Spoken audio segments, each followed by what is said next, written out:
Hi everyone, in this video I will show you how to calculate customer wise highest sale for each category. So I have already created the this query, and below is our result set. So here you can see each category we have pulled the highest sale and assign the rank is 111. So basically we have calculate the rank for highest sales. So first we create one city. So in this city we have pull select category, customer name and some profit sum, and here we have use rank window function.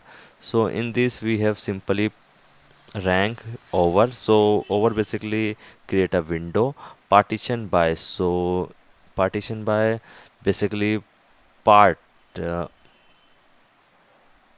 partition of sets, and order by basically we you have used for ordering the result set. So in this we have also used group by because we have using aggregate function.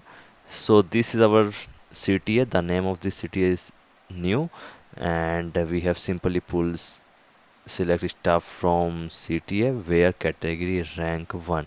So in this the rank is calculated, so only basically we have used funds. So the in the highest cells assign the one rank. So this is our output. Thank you for watching.